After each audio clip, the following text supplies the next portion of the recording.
북한이 발칵 뒤집혔습니다. 2025년 10월 북한에서 해외 유학생 역사상 전례 없는 사건이 벌어졌습니다. 김정은이 중국과 러시아에 있는 모든 유학생들에게 즉시 귀국을 명령한 것입니다. 최근 프랑스, 아프리카, 쿠바의 북한 외교관들이 잇따라 탈북한 상황에서 내려진 이 긴급 명령은 해외에서 자유를 맛본 젊은 세대에 대한 김정은의 두려움을 보여주는 사건이었습니다. 하지만 그 명령을 받은 일부 유학생들은 상상도 못할 선택을 하게 됩니다. 지금부터 그 이야기를 들려드리겠습니다. 구독과 좋아요는 영상을 만드는데 큰 힘이 됩니다. 2025년 10월 초순 베이징 칭화대학교 기숙사에서 저는 평소와 다름없는 아침을 맞이했습니다. 성민아, 일어나. 오늘 프로그래밍 과제 발표 날이야. 옆 침대에서 절친한 친구 박진혁이가 저를 깨웠습니다. 저희는 고향에서부터 함께 자란 사이로 둘 다 운 좋게 중국 유학길에 오를 수 있었던 것입니다. 저는 평양에서, 진혁이는 함흥에서 왔지만 대학 입학 전 평양에서 만나 금세 친해졌죠. 아이고, 벌써 이 시간이네. 어젯밤에 코딩하다가 늦게 잤어. 사실 어젯밤에는 코딩만 한 게 아니었습니다. 진혁이와 함께 조심스럽게 한국 드라마를 봤거든요. 물론 문을 꽁꽁 잠그고 볼륨도 최대한 낮춰서 말이죠. 그때만 해도 저는 이런 일들이 그저 젊음의 호기심 정도라고 생각했습니다. 아침 식사를 하러 학생 식당에 가는 길에 진혁이가 말했습니다. 성민아, 요즘 한국 친구들이 자꾸 우리한테 고향 이야기를 물어보더라. 어떻게 대답해야 할지 모르겠어. 그냥 무난하게 대답하면 되지 뭐. 우리 고향도 다른 곳과 비슷하다고. 하지만 속으로는 저도 복잡한 마음이었습니다. 한국 친구들이 보여주는 자유로운 모습들이 부럽기도 했거든요. 그들은 자신의 의견을 거리낌 없이 말하고 밤늦게까지 인터넷을 하며 원하는 영화나 음악을 마음대로 즐겼습니다. 대학 강의실에 들어서니 이미 여러 나라에서 온 유학생들이 앉아 있었습니다. 한국에서 온 김민수 친구가 손을 흔들며 인사했죠. 성민이 형, 진혁이 형, 여기 앉으세요. 민수는 서울에서 온 22살 청년으로 항상 밝고 친근했습니다. 처음에는 경계했지만 시간이 지나면서 진짜 좋은 친구가 되었죠. 형들, 이번 주말에 시간 있으면 베이징 시내 구경 같이 갈래요? 왕푸진 거리에 새로 생긴 카페도 가보고요. 그때까지만 해도 저는 이런 평범한 대화들이 얼마나 소중한지 몰랐습니다. 고향에서는 상상할 수 없었던 자유로운 분위기 속에서 저는 서서히 변해가고 있었거든요. 수업이 끝나고 기숙사로 돌아오는 길에 진혁이가 조심스럽게 말했습니다. 성민아, 가끔 생각해. 여기서 이렇게 지내는 게 꿈만 같다고. 나도 그래. 하지만 우리는 언젠가 돌아가야 하잖아. 그 순간 우리 둘 다 잠시 말이 없었습니다. 언젠가는 끝날 이 자유로운 시간들을 생각하니 마음 한편이 무거워졌거든요. 그날 저녁 기숙사 방에서 과제를 하면서 저는 고향에 계신 부모님과 여동생 생각이 났습니다. 아버지는 당에서 일하시고 어머니는 평양의학대학 병원에서 의사로 일하고 계셨죠. 여동생 성희는 이제 김일성종합대학 1학년이 되었을 것입니다. 가족들에게 편지를 쓰면서 저는 항상 조심스러웠습니다. 여기서의 생활이 얼마나 자유롭고 풍요로운지는 절대 쓸 수 없었거든요. 대신 열심히 공부하고 있다. 조국을 위해 최선을 다하겠다 같은 안전한 말들로만 채워야 했습니다. 당시 저는 이 평온한 일상이 영원히 계속될 줄 알았습니다. 매일 아침 일어나 강의를 듣고 친구들과 이야기하고 자유롭게 인터넷을 하며 새로운 세상을 배워가는 것이 말이죠. 하지만 운명이란 참 알 수 없는 것입니다. 불과 며칠 후 우리의 평온한 일상은 산산조각 나게 될 터였으니까요. 그날은 2025년 10월 12일이었습니다. 아직도 그 날짜를 또렷하게 기억합니다. 평소처럼 컴퓨터 프로그래밍 수업을 마치고 기숙사로 돌아가는 길이었죠. 가을바람이 시원하게 불어와 기분이 좋았던 저는 진혁이와 함께 주말 계획을 세우고 있었습니다. 성민아, 이번 주말에 만리장성 구경 가는 거 어때? 한국 친구들도 같이 가자고 하던데. 좋지. 날씨도 좋고 사진도 많이 찍어서 집에 메시지 보낼 때 같이 보내주고. 그런데 기숙사에 도착하자마자 우리는 이상한 분위기를 느꼈습니다. 평소에는 시끄럽던 복도가 조용했고 몇몇 북한 유학생들이 심각한 표정으로 모여 있었거든요. 같은 과 선배인 리철민이가 우리를 보더니 급히 다가왔습니다. 성민아, 진혁아, 너희 아직 소식 못 들었구나? 무슨 소식이요, 형? 철민이 형의 얼굴이 하얗게 질려 있었습니다. 평소 침착하신 분인데 이렇게 당황하는 모습을 본 적이 없었죠. 방금 대사관에서 연락이 왔어. 모든 북한 유학생들에게 즉시 귀국 명령이 내려졌다고. 그 말을 들은 순간 머리가 하얘졌습니다. 마치 하늘에서 벼락이 떨어진 것 같았죠. 뭐라고요? 즉시 귀국이라니. 왜 갑자기? 김정은 동지께서 직접 내린 명령이라고 해. 중국과 러시아에 있는 유학생 전원을 다음 주까지 귀국시키라는 지시야. 진혁이가 떨리는 목소리로 물었습니다. 그럼 우리가 여기서 공부하던 것도 끝이라는 뜻인가요? 철민이 형이 고개를 끄덕였습니다. 그 순간 저희 마음속에서 뭔가가 무너져 내렸습니다. 5년이라는 시간 동안 꿈꿔왔던 대학 졸업, 그리고 이곳에서의 자유로운 생활 모두가 한순간에 물거품이 된 것이었죠. 그날 밤 저와 진혁이는 잠을 이룰 수 없었습니다. 침대에 누워있지만 머릿속은 복잡했거든요. 성민아, 왜 갑자기 이런 명령을 내린 걸까? 글쎄, 뭔가 문제가 생긴 게 분명해. 사실 저희도 최근 들어 이상한 소식들을 들었습니다. 프랑스나 아프리카에 있던 북한 외교관들이 탈북했다는 이야기, 그리고 얼마 전에는 쿠바의 북한 참사관까지 한국으로 넘어갔다는 소문도 돌았거든요. 혹시 다른 유학생들 문제 때문에 이런 명령이 내려진 걸까? 진혁이의 말에 고개를 끄덕였습니다. 최근에 북한 유학생 한 명이 중국 친구들과 한국 게임을 하는 영상이 인터넷에 퍼진 일이 있었거든요. 그 학생은 바로 강제 송환되었고 그 이후로는 소식을 들을 수 없었습니다. 다음 날 아침 대사관에서 정식 공지가 내려왔습니다. 모든 유학생들은 오는 10월 20일까지 필수 물품만 챙겨서 귀국 준비를 완료할 것. 어떤 이유로든 기한을 넘기는 것은 허용되지 않음. 그 공지문을 읽으면서 저는 온몸이 떨렸습니다. 불과 일주일밖에 시간이 없었거든요. 진혁아, 우리 정말 돌아가야 하나? 그럼 어떡해? 명령인데. 하지만 속으로는 둘 다 똑같은 생각을 하고 있었을 것입니다. 다시 그 답답한 곳으로 돌아가서 감시받으며 살아야 한다는 것이 두려웠거든요. 그날 오후, 한국 친구 민수가 저희를 찾아왔습니다. 형들, 무슨 일이에요? 표정이 너무 안 좋은데. 저희는 사실을 말할 수가 없었습니다. 대신 그냥 집안에 일이 생겨서 급히 돌아가야 한다고만 했죠. 민수의 아쉬워하는 모습을 보니 마음이 더욱 무거워졌습니다. 이렇게 좋은 친구들과 헤어져야 한다는 것이, 이 자유로운 생활을 포기해야 한다는 것이 너무 슬펐거든요. 그날 밤, 저는 부모님께 메시지를 보내려고 했지만 휴대폰을 들 수가 없었습니다. 뭐라고 써야 할지 모르겠더라고요. 곧 집에 간다고 보내자니 너무 갑작스럽고 진짜 속마음을 쓸 수도 없고, 게다가 모든 메시지가 감시된다는 걸 알고 있었거든요. 그때 처음으로 깨달았습니다. 저희가 지금까지 누려온 이 자유가 얼마나 소중한 것이었는지를 말이죠. 소환 명령이 내려진 지 사흘이 지났습니다. 기숙사는 완전히 다른 분위기가 되었죠. 평소 조용하던 북한 유학생들이 모여 앉아 작은 목소리로 이야기하는 모습을 자주 볼 수 있었습니다. 그날 저녁, 저와 진혁이는 같은 층에 사는 북한 유학생들과 함께 모였습니다. 철민이 형을 비롯해서 5명이 한 방에 모여 앉았죠. 처음에는 다들 조심스러워했지만 시간이 지나면서 진짜 속마음들이 터져 나오기 시작했습니다. 아니, 정말 말이 안 된다고.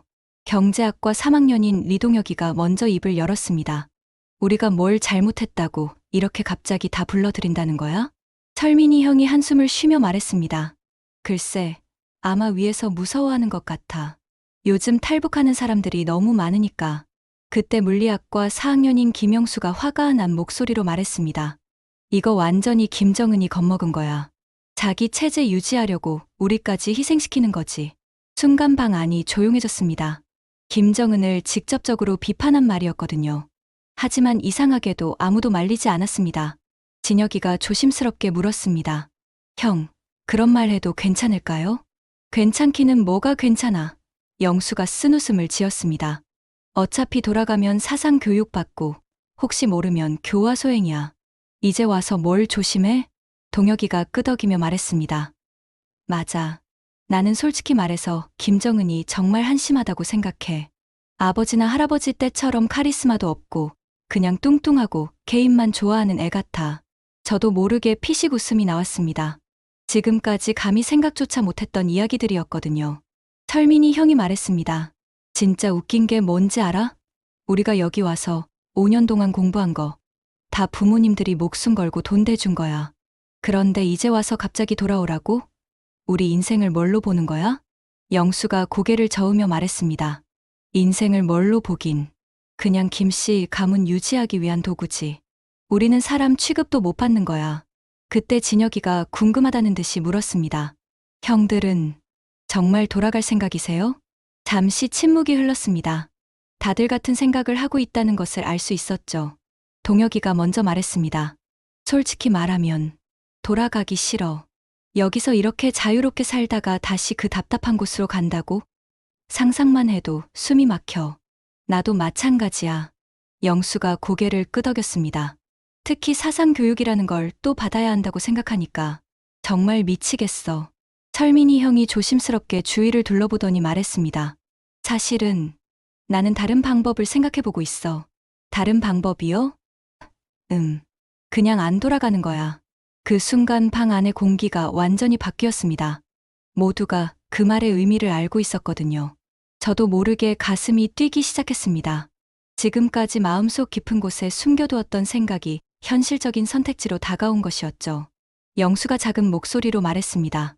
형 말이 맞아. 김정은이 저딴 식으로 우리를 갖고 논다면 우리도 선택할 권리가 있는 거 아냐? 진혁이가 떨리는 목소리로 물었습니다. 하지만 가족들은 어떻게 해요? 그 질문에 모두가 말문이 막혔습니다.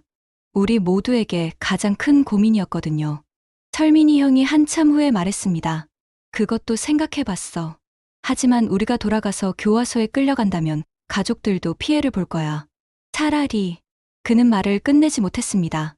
하지만 우리 모두 그의 마음을 이해할 수 있었죠. 그날 밤의 대화는 저희 모두에게 큰 변화를 가져왔습니다. 지금까지 감히 말로 꺼내지 못했던 생각들이 현실이 된 순간이었거든요. 방으로 돌아온 후 진혁이가 조심스럽게 물었습니다. 성민아, 너는 어떻게 생각해? 저는 잠시 망설이다가 솔직한 마음을 말했습니다. 솔직히 나도 돌아가기 싫어. 김정은이 우리를 장난감 취급하는 것 같아서 화가 나. 나도 그래. 근데 정말 그런 결정을 할 수 있을까?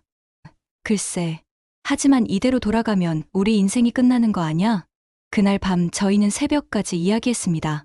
분노와 절망, 그리고 희미한 희망이 뒤섞인 복잡한 감정들이 마음속에서 소용돌이쳤거든요. 어젯밤 대화 이후 이틀이 지났습니다. 귀국까지 남은 시간은 고작 사흘뿐이었죠.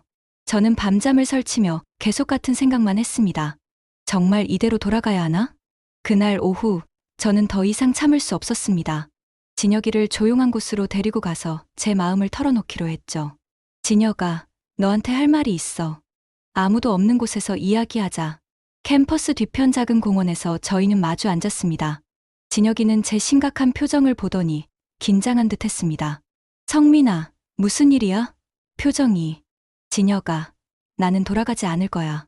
그 말을 듣자 진혁이의 얼굴이 하얗게 질렸습니다. 뭐라고? 성민아, 정신 차려. 그게 무슨 소리야? 나도 진지하게 생각해봤어. 돌아가면 우리 인생 끝이야. 김정은이 원하는 대로 꼭두각시가 되어서 살고 싶지 않아. 진혁이가 주위를 둘러보며 급하게 말했습니다. 야야, 그런 소리 함부로 하면 안 돼. 누가 들으면 어떡해? 이미 늦었어, 진혁아. 어차피 우리는 의심받고 있을 거야. 5년 동안 여기서 자유를 맛본 사람들을 믿겠어? 진혁이가 고개를 저었습니다. 그래도 가족들은 어떻게? 우리가 이런 짓을 하면 우리 부모님들이. 그것도 생각해봤어. 저는 진혁이의 눈을 똑바로 바라봤습니다. 우리가 돌아가서 사상 교육받다가 문제가 생기면 어차피 가족들도 피해를 볼 거야. 차라리 여기서 성공해서 나중에 가족들을 도와주는 게 낫지 않을까? 진혁이는 한참 동안 아무 말도 하지 않았습니다. 저도 기다렸죠. 이건 평생에 한 번 할까 말까 한 결정이었으니까요. 성민아, 진짜 그런 생각이야? 응. 나는 더 이상 그들의 노예로 살고 싶지 않아. 김정은이 우리를 호출했다가 부르고 마음대로 조종하는 거 참을 수 없어. 진혁이가 떨리는 목소리로 물었습니다. 그럼 어떻게 할 생각이야? 한국으로 가는 거야. 여기 중국에도 탈북민을 도와주는 사람들이 있다고 들었어. 미쳤어. 정말 미쳤어. 진혁이가 머리를 감쌌습니다. 그런 게 들키기라도 하면. 안 들킨다면? 진혁이가 저를 빤히 쳐다봤습니다. 성민아, 너 혼자 갈 거야? 그 질문을 기다리고 있었습니다. 아니야. 너와 함께 가고 싶어. 우리 어릴 때부터 친구였잖아. 이런 큰일도 함께 하는 게 맞지 않을까? 진혁이의 눈에 눈물이 맺혔습니다. 성민아, 나는 무서워. 정말 무서워. 나도 무서워. 하지만 돌아가는 게 더 무서워. 적어도 여기서는 선택할 권리라도 있잖아. 그날 저녁까지 저희는 계속 이야기했습니다. 처음에는 반대하던 진혁이도 점차 마음을 열기 시작했죠. 성민아, 정말 만약에 우리가 그런 결정을 한다면 어떻게 해야 할까? 일단 귀국 날짜 전에 사라져야 해. 그 다음에는 한국 영사관이나 탈북민 지원단체를 찾아야 하고. 진혁이가 고개를 끄덕였습니다. 근데 성민아, 중국 공안이 우리를 잡으면 북한으로 송환되잖아. 그러니까 조심해야지. 절대 걸리면 안 돼. 그날 밤 늦게 진혁이가 마침내 결심을 했다고 말했습니다. 성민아, 나도 갈래. 너 혼자 보낼 수 없어. 그 순간 가슴이 벅차올랐습니다. 혼자였다면 이런 결정을 내리기 힘들었을 텐데 가장 믿을 수 있는 친구와 함께라니. 진혁아, 고마워. 정말 고마워. 우리 진짜 미친 짓을 하는 거구나. 진혁이가 쓴웃음을 지었습니다. 그래도 함께라면 할 수 있을 것 같아. 다음 날부터 저희는 은밀하게 준비를 시작했습니다. 인터넷으로 탈북민 지원 정보를 찾아보고 중국 내 한국 영사관 위치도 알아봤죠. 물론 모든 기록은 즉시 삭제했습니다. 가장 힘든 건 평소처럼 행동하는 것이었습니다. 다른 북한 유학생들과 마주칠 때마다 양심의 가책이 들었거든요. 특히 철민이 형을 볼 때는 더욱 그랬습니다. 귀국을 하루 앞둔 10월 19일 밤, 저희는 마지막 점검을 했습니다. 진혁아, 후회는 없지. 후회. 이미 늦었어. 이제 앞으로만 가자. 그 순간 저희 둘 다 알고 있었습니다. 내일이 되면 저희 인생이 완전히 바뀔 거라는 것을 말이죠. 2025년 10월 20일 새벽 5시. 평생 잊을 수 없는 그 시간입니다. 저와 진혁이는 새벽 일찍 일어나 조용히 짐을 챙겼습니다. 가져갈 수 있는 건 여권과 약간의 돈, 그리고 휴대폰뿐이었죠. 다른 물건들은 모두 놔두고 가야 했습니다. 성민아, 정말 할 거야? 진혁이가 마지막으로 물었습니다. 떨리는 목소리였죠. 이제 늦었어. 가자.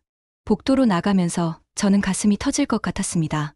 만약 지금 다른 유학생이 나온다면, 만약 누군가가 저희를 의심한다면, 온갖 생각이 머릿속을 스쳤거든요. 다행히 새벽이라 아무도 없었습니다.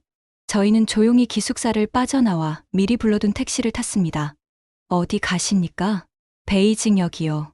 택시 안에서 저희는 아무 말도 하지 않았습니다. 창밖으로 지나가는 베이징 거리를 보면서 이게 마지막일지도 모른다는 생각이 들었거든요. 베이징역에 도착한 후 저희는 인터넷 카페를 찾았습니다. 한국 영사관 위치와 탈북민 지원단체 정보를 다시 한번 확인하기 위해서였죠. 그런데 컴퓨터를 키자마자 이상한 메시지가 떴습니다. 리성민 학생, 즉시 대사관으로 연락하시기 바랍니다. 위챗에 온 메시지였습니다. 대사관에서 온 것이었죠. 진혁이가 제 어깨 너머로 보더니 얼굴이 하얗게 질렸습니다. 성민아, 들켰나봐. 아니야, 아직은 아닐 거야. 그냥 귀국 확인차 연락한 것 같아. 하지만 속으로는 저도 불안했습니다. 혹시 벌써 저희가 없어진 걸 알아차린 건 아닐까요? 저희는 급히 인터넷 카페를 나와 지하철을 탔습니다. 한국 영사관이 있는 지역으로 가기 위해서였죠. 지하철 안에서 진혁이가 떨리는 목소리로 말했습니다. 성민아, 저기, 저 사람들 보여?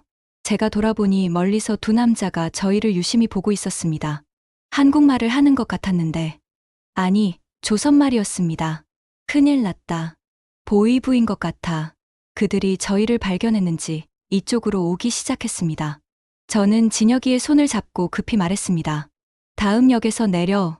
지하철이 역에 도착하자마자 저희는 뛰어내렸습니다. 뒤에서 야, 서라 는 소리가 들렸지만 돌아보지 않았죠. 계단을 뛰어 올라가며 진혁이가 헐떡거리며 말했습니다. 성민아, 더 이상은 못 뛰겠어. 조금만 더. 저기 사람 많은 곳으로 가자. 다행히 지상에는 출근 시간이라 사람들이 많았습니다. 저희는 인파 속으로 숨어들었죠. 뒤를 돌아보니 그 두 남자가 역 출구에서 저희를 찾고 있었습니다. 성민아, 우리 어떡해? 일단 여기서 좀 더 멀리 가자. 택시 타자. 하지만 택시를 타려는 순간 또 다른 북한 사람들이 나타났습니다. 이번에는 3명이었죠. 리성민, 박진혁, 거기 서라. 완전히 들킨 것이었습니다. 저희는 다시 뛰기 시작했습니다. 가슴이 터질 것 같았지만 멈출 수 없었어요. 그때 갑자기 진혁이가 넘어졌습니다. 아야, 발목이. 진혁아, 일어나. 뒤에서 추격하는 소리가 점점 가까워졌습니다. 이제 정말 끝인가 싶었죠. 그런데 그때 한국말을 하는 젊은 남자가 나타났습니다. 여기요. 빨리 이쪽으로. 그는 한국 대학생 같아 보였습니다. 저희를 보더니 급히 손짓을 했죠. 빨리요. 위험해요. 저는 진혁이를 부축해서 그 남자를 따라갔습니다. 그는 저희를 근처 건물 안으로 데리고 들어갔어요. 여기서 잠시 숨어 있으세요. 제가 도와드릴게요. 당신은 누구세요? 설명은 나중에 하고 일단 안전한 곳으로 가야 해요. 창밖을 보니 북한 사람들이 여전히 저희를 찾고 있었습니다. 중국 공항까지 나타났더군요. 그 순간 저는 깨달았습니다. 이제 정말로 돌아갈 길은 없다는 것을. 앞으로 가는 길밖에 남지 않았다는 것을 말이죠. 진혁아, 괜찮아? 응. 겨우 버틴다. 그 한국 대학생이 저희를 보며 말했습니다. 혹시 북한에서 오신 분들이죠? 도와드릴게요. 제가 아는 사람들이 있어요. 그 순간 눈물이 날 것 같았습니다. 이 낯선 땅에서 도움의 손길을 만난 것이었거든요. 그 한국 대학생의 이름은 이준호였습니다. 베이징 대학교에서 중국어를 공부하는 교환학생이었죠. 형들, 일단 제가 아는 조선족 아저씨한테 연락해 볼게요. 이런 일을 도와주신다고 들었거든요. 준호는 저희를 작은 여관으로 데리고 갔습니다. 중국인 사장은 돈을 받고는 아무 질문도 하지 않았어요. 오늘 하루만 여기 있으세요. 내일 아침에 연락드릴게요. 그날 밤 저와 진혁이는 잠을 이룰 수 없었습니다. 창밖에서 들리는 작은 소리에도 깜짝깜짝 놀랐거든요. 성민아, 우리 정말 잘한 걸까? 이미 돌이킬 수 없어. 이제 끝까지 가야지. 다음 날 아침, 준호가 나이 드신 조선족 아저씨와 함께 왔습니다. 안녕하십니까. 저는 김철수라고 합니다. 김철수 아저씨는 60대 정도로 보였습니다. 얼굴에는 세월의 풍파가 느껴졌지만 눈빛은 따뜻했어요. 젊은이들, 고생이 많으셨겠구나. 일단 안전한 곳으로 가자. 철수 아저씨는 저희를 베이징 외곽의 조선족 마을로 데리고 갔습니다. 그곳에는 조선족 할머니 한 분이 살고 계셨죠. 어머나, 이렇게 어린 애들이. 많이 무서웠겠구나. 박순자 할머니는 저희를 친손자처럼 대해주셨습니다. 따뜻한 밥과 김치를 해주시면서 눈물까지 흘리셨어요. 할머니도 옛날에 고생 많이 했단다. 같은 민족끼리 도와야지. 하지만 안전한 건 아니었습니다. 며칠 후 철수 아저씨가 심각한 표정으로 오셨거든요. 북한 대사관에서 중국 공안한테 정식으로 수배 요청을 했대요. 사진까지 돌리고 있어요. 저희 얼굴 사진이 수배 전단에 붙어 있었습니다. 북한 도주 학생, 발견 시 즉시 신고라고 적혀 있었죠. 이제 어떻게 해야 하죠? 일단 여기 있으면 안 돼요. 더 안전한 곳으로 가야 합니다. 그날부터 저희는 정말 숨바꼭질 같은 생활을 시작했습니다. 낮에는 방 안에만 있고 밤에만 조금씩 바람을 쐴 수 있었어요. 가장 힘든 건 가족 생각이었습니다. 부모님과 여동생이 어떤 피해를 받고 있을지 걱정이 됐거든요. 성민아, 우리 가족들이 지금 어떻게 지내고 있을까? 모르겠어. 아마 조사받고 있을 거야. 진혁이의 눈에 눈물이 맺혔습니다. 저도 마찬가지였죠. 그런 우리를 보시던 순자 할머니가 말씀하셨습니다. 얘들아, 너희가 지금 힘들어도 이게 옳은 선택이야. 자유롭게 살 권리가 있는 거란다. 할머니, 저희 때문에 할머니도 위험해지는 거 아니에요? 뭘 말이야. 할머니는 이미 늙었어. 너희 젊은이들이 더 중요하지. 2주일이 지났을 때 철수 아저씨가 좋은 소식을 가져왔습니다. 한국 영사관으로 갈 수 있는 방법을 찾았어요. 하지만 위험합니다. 어떻게 하면 되죠? 동남아시아를 거쳐가야 해요. 라오스나 태국으로 가서 그곳에서 한국 영사관에 보호를 요청하는 거죠. 동남아시아까지. 정말 먼 길이었습니다. 하지만 다른 방법이 없었죠. 돈은 어떻게 하죠? 저희는 가진 게 별로 없어서. 철수 아저씨가 웃으셨습니다. 그건 걱정 마세요. 우리 동포들이 조금씩 모아드릴게요. 같은 핏줄 아닙니까? 그 말을 들으니 정말 고마워서 눈물이 났습니다. 이 낯선 중국 땅에서 만난 따뜻한 사람들이었거든요. 출발하기 전날 순자 할머니가 저희에게 작은 주머니를 주셨습니다. 이건 할머니가 고향에서 가져온 흙이야. 너희도 언젠가 고향 땅을 다시 밟을 날이 올 거란다. 그 작은 주머니를 받으면서 저는 다짐했습니다. 꼭 성공해서 이분들의 은혜를 갚겠다고 말이에요. 2025년 11월 초, 저희는 드디어 중국을 떠날 수 있게 되었습니다. 철수 아저씨가 소개해준 안내인은 자신을 리라고만 소개했습니다. 나이는 30대 중반 정도로 보였고, 이런 일에 경험이 많아 보였어요. 규칙은 간단해요. 제 말만 따르고 절대 딴짓하지 마세요.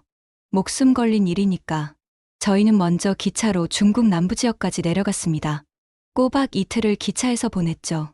진혁이는 멀미 때문에 고생했습니다. 성민아, 정말 괜찮을까? 이러다 죽는 거 아니야? 힘내, 조금만 더. 거의 다 왔어. 중국과 라오스 국경 근처의 작은 도시에 도착했을 때는 이미 밤이었습니다. 네가 저희를 허름한 여관으로 데리고 갔어요. 내일 새벽에 국경을 넘을 거예요. 오늘은 푹 쉬세요. 하지만 잠이 올 리 없었습니다. 내일이면 중국을 벗어날 수 있다는 설렘과 잡힐지도 모른다는 두려움이 함께 몰려왔거든요. 새벽 4시, 네가 저희를 깨웠습니다. 가야 해요. 준비됐죠? 국경까지는 트럭을 타고 갔습니다. 화물칸에 숨어서 말이죠. 숨이 막힐 것 같았지만 참아야 했습니다. 여기서 내리세요. 이제부터는 걸어가야 해요.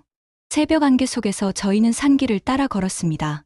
네가 앞장서고 저희가 뒤따랐죠. 1시간 정도 걸었을까요? 갑자기 리가 손을 들어 정지 신호를 보냈습니다. 저기 순찰대가 있어요. 조용히 숨어요. 멀리서 중국 국경수비대가 지나가는 게 보였습니다. 만약 들킨다면 10분이 지나서야 리가 다시 움직이라고 했습니다. 이제 국경선이에요.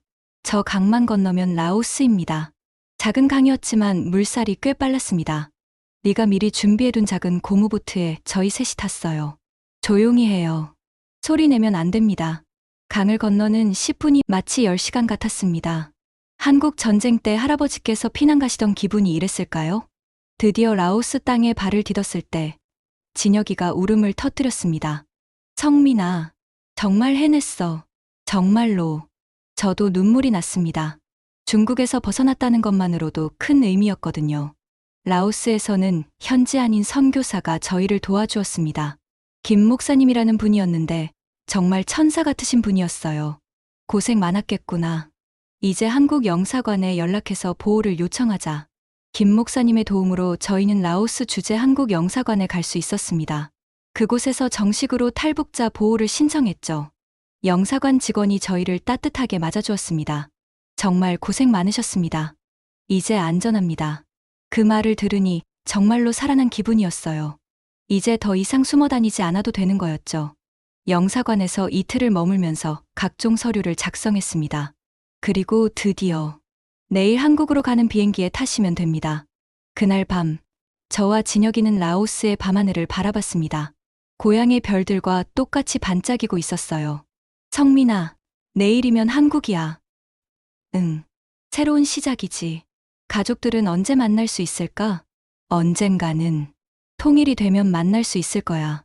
그때만 해도 저희는 몰랐습니다. 자유의 땅에서의 새로운 생활이 얼마나 감격적일지를 말이에요. 2025년 11월 7일 오후 3시, 인천공항에 발을 딛는 순간을 평생 잊을 수 없습니다. 대한민국에 오신 것을 환영합니다. 공항 직원의 따뜻한 인사말을 듣는 순간 눈물이 쏟아졌습니다. 정말로 자유의 땅에 온 것이었죠. 통일부 직원들이 저희를 마중 나와 있었습니다. 고생 많으셨습니다. 이제부터 저희가 도와드리겠습니다. 공항에서 나오면서 본 한국의 첫인상은 정말 충격적이었어요. 24시간 환하게 켜진 네온사인, 줄지어 다니는 자동차들, 그리고 자유롭게 웃으며 이야기하는 사람들. 성민아, 이게 정말 현실이야. 진혁이도 저와 똑같은 마음이었나 봅니다. 저희는 먼저 하나원으로 향했습니다. 경기도 안성에 있는 북한 이탈주민정착지원사무소였죠. 앞으로 3개월 동안 여기서 한국 생활 적응 교육을 받으시게 됩니다. 하나원에서의 생활은 신기한 연속이었습니다. 같은 말을 쓰는데도 억양이 달라서 처음에는 소통이 어려웠어요. 야, 그거 개쩌네. 젊은 상담사가 한 말을 이해하는데 한참이 걸렸습니다. 개쩌다는 게 좋다는 뜻이라고 하더군요. 가장 감동적이었던 건 인터넷 자유였습니다. 북한 소식을 마음껏 찾아볼 수 있고 세계 뉴스도 실시간으로 볼 수 있었거든요. 진혁아, 이거 봐. 북한에서 또 유학생들 소환했대. 우리가 탈북한 이후로 더 강화된 것 같아. 저희가 탈북한 후 북한에서는 유학생 통제가 더욱 심해졌다고 했습니다. 저희 같은 사람들이 늘어날까봐 두려워하는 것 같았어요. 하나원에서 만난 다른 탈북민들의 이야기는 정말 다양했습니다. 어떤 분은 30년 전에 탈북하신 분도 계셨고, 최근에 온 분들도 계셨죠. 젊은 친구들이 대단하네. 유학생 신분으로 탈북하기가 얼마나 어려운데, 나이 드신 분들이 저희를 격려해 주셨습니다. 3개월의 교육이 끝났을 때, 저희는 서울에서 새로운 생활을 시작했습니다. 정부에서 주는 정착금으로 작은 원룸을 얻었어요. 성민아, 우리가 정말 여기서 살게 되는 거구나. 응, 이제 정말 자유야. 하지만 적응이 쉽지만은 않았습니다. 문화 차이, 취업 문제, 그리고 무엇보다 가족에 대한 그리움. 매일 밤 저는 고향에 계신 부모님과 여동생을 생각했습니다. 지금 어떻게 지내고 계실까? 저희 때문에 피해를 받지는 않았을까? 어느 날 저녁 한강공원을 걸으면서 진혁이가 말했습니다. 성민아, 가끔 후회되지 않아? 후회, 전혀. 너는? 나도 없어. 하지만 가족들이 보고 싶어. 나도 그래. 하지만 언젠가는 만날 수 있을 거야. 통일이 되면. 그때 한강을 바라보며 저는 다짐했습니다. 이 자유로운 땅에서 열심히 살면서 언젠가 북에 있는 가족들에게도 이 자유를 선물해주겠다고 말이에요. 지금 저는 한국의 IT 회사에서 일하고 있습니다. 베이징에서 배운 프로그래밍이 도움이 되었죠. 진혁이는 경영학을 더 공부해서 사업을 하고 싶어 합니다. 가끔 베이징에서 만났던 한국 친구들과도 연락합니다. 민수는 저희가 무사히 한국에 온 것을 정말 기뻐해 주었어요. 형들이 진짜 대단해요. 그런 용기가 어디서 나온 거예요? 용기라. 그때는 용기라고 생각하지 못했는데 지금 생각해보니 정말 큰 용기가 필요한 일이었네요. 올해로 한국에 온 지 벌써 1년이 넘었습니다. 아직도 때때로 꿈만 같습니다. 마음껏 말하고 마음껏 웃고 마음껏 꿈꿀 수 있다는 것이 말이에요. 북에 계신 가족들을 생각하면 가슴이 아프지만 저는 이제 확신합니다. 제가 선택한 길이 옳았다고 말이에요. 언젠가 통일이 되는 그날까지 저는 이곳에서 열심히 살아갈 것입니다. 그리고 북한에 남아 계신 모든 분들께도 이 자유와 희망이 전해지기를 간절히 바랍니다. 자유는 공짜가 아니라고 했습니다. 저희가 그 값을 톡톡히 치렀지만 그래도 후회는 없습니다.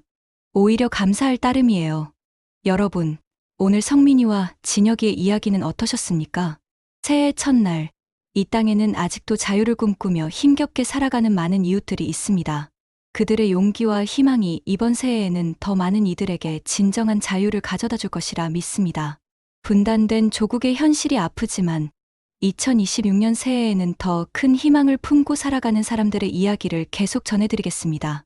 새해 복 많이 받으시고 건강하신 한 해 되시기 바랍니다. 통일의 그날까지 평양 다큐가 함께하겠습니다. 시청해주신 여러분, 진심으로 감사드립니다.